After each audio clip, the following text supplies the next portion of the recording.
People who are dealing with a narcissist rarely realize it straight away.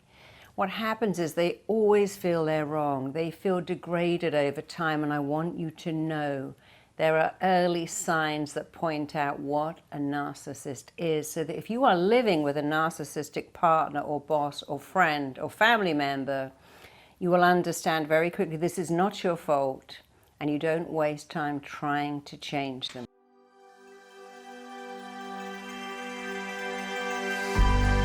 First thing is, you must understand what a narcissist is. I always believe that understanding is power. A narcissist's job is to make you wrong because they must be right. They must always be right. And narcissists will often say things like, well, I'm always right. I'm never wrong. I know what I'm talking about. So for someone to be right, someone else has to be wrong. That's always the case. So a narcissist who must always be right and believes at their very core, I'm always right, everyone else is wrong.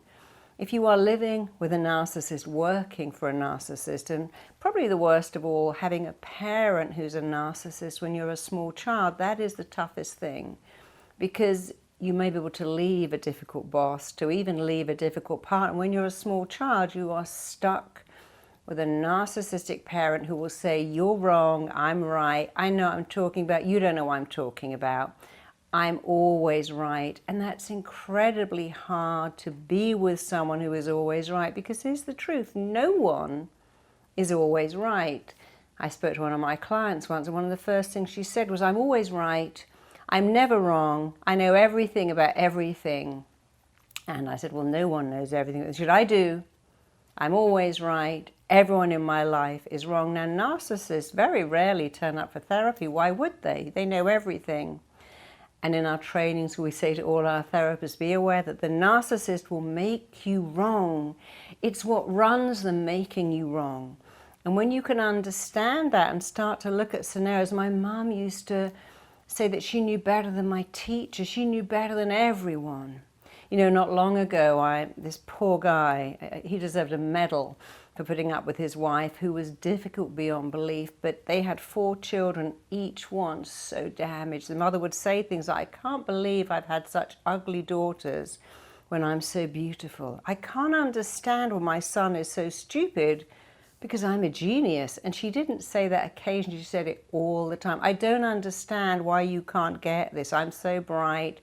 She even said to her husband, you know, I'm too attractive for you. I'm far too beautiful. I need to have an affair because I need someone much more attractive than you. And this, I promise you, was a daily occurrence. That each of those children came in, and I systematically unpicked the damage, put them back together, and helped them grow self-esteem and realize they were beautiful, they were gifted, they were talented. And guess what? She was furious when she even wrote to me and said, how dare you treat my children? How dare you interfere? You've ripped my husband off. And it didn't hurt me because I understood that it made her furious that anyone else could help her children, because nobody knew better than her. And all I could do with her husband is go, look, this is who she is. You are never going to make her change. The only good thing about narcissists is as they get older and lose their looks, they sometimes do change. They suddenly realize. But remember, narcissist fell in love with his own reflection. And a narcissist needs to reflect to you, I'm perfect, I'm amazing, and you need to reflect it back to me. And that's what they want. They want you to tell them, you're amazing, you know everything, you're the best. And we do that when we're first dating. Oh, you're so great, I ring your machine just to hear your voice, I love everything about you. But nobody can keep that going, because I'm flawed, you're flawed, we're all flawed people having a flawed relationship. But a narcissist is, no, everyone is flawed except for me, and I need to keep pointing out that I'm better than everyone. And you and I know that's not true. We are all equal. I'm not better than anyone, and no one is better than me, and I can hold my head up and feel good. And we should bring our children up to go, there's no one better than you, but also you're not better. You have skills and talents, but we are trying to be equal. If you want to identify a narcissist, you need to look out for the traits. A narcissist will never say, oh, today I messed up, today you can't believe what I got wrong, or this terrible thing happened, it wasn't my fault. It's never their fault. It's never their fault. They're huge blamers. They'll blame everybody for how they feel. And all you can ever do is not let it in. Now, the only advice I ever give people living with a narcissist is leave. Leave as fast as you possibly can.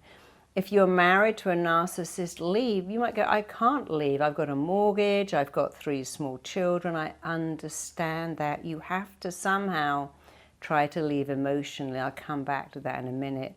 If you're an adult with narcissistic parents, see them as little as you can. Of course, see them.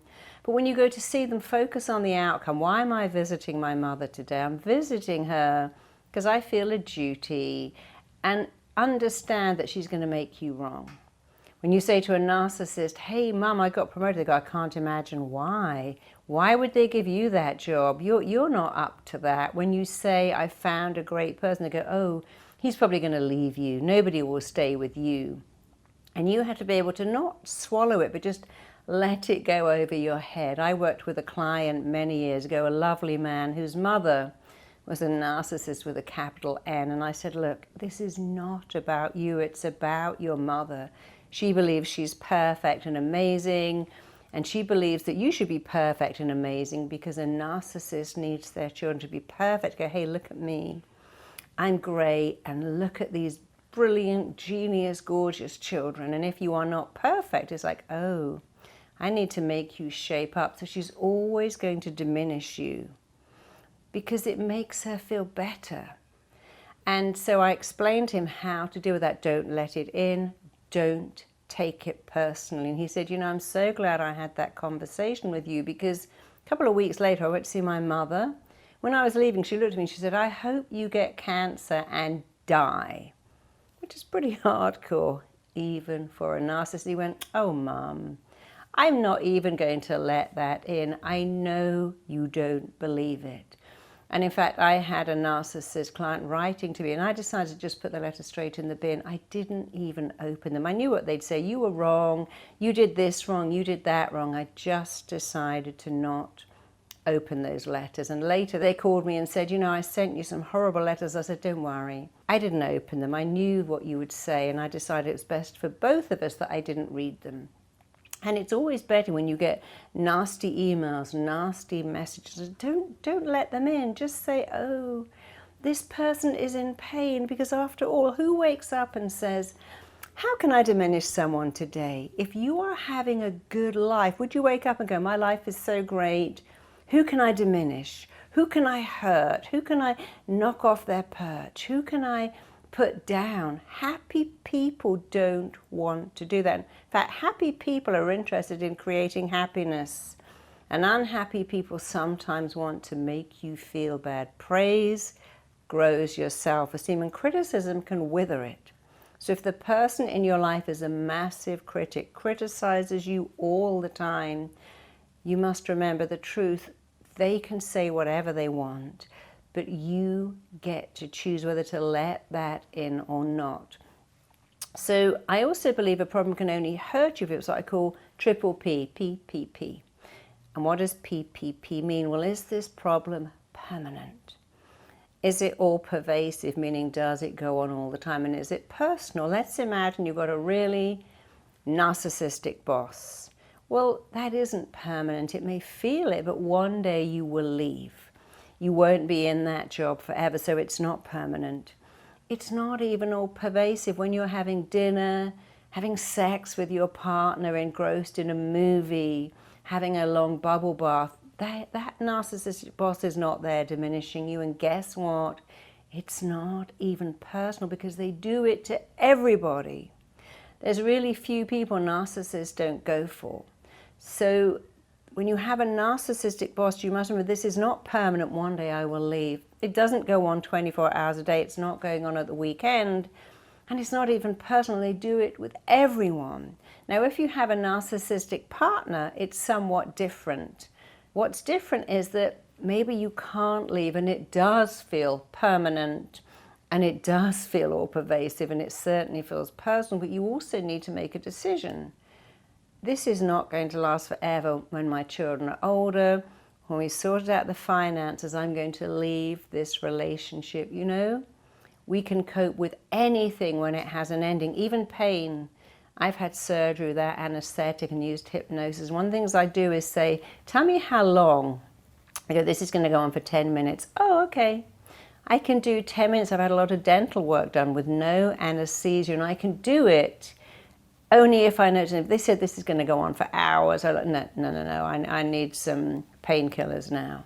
So you can cope with anything when it has an ending.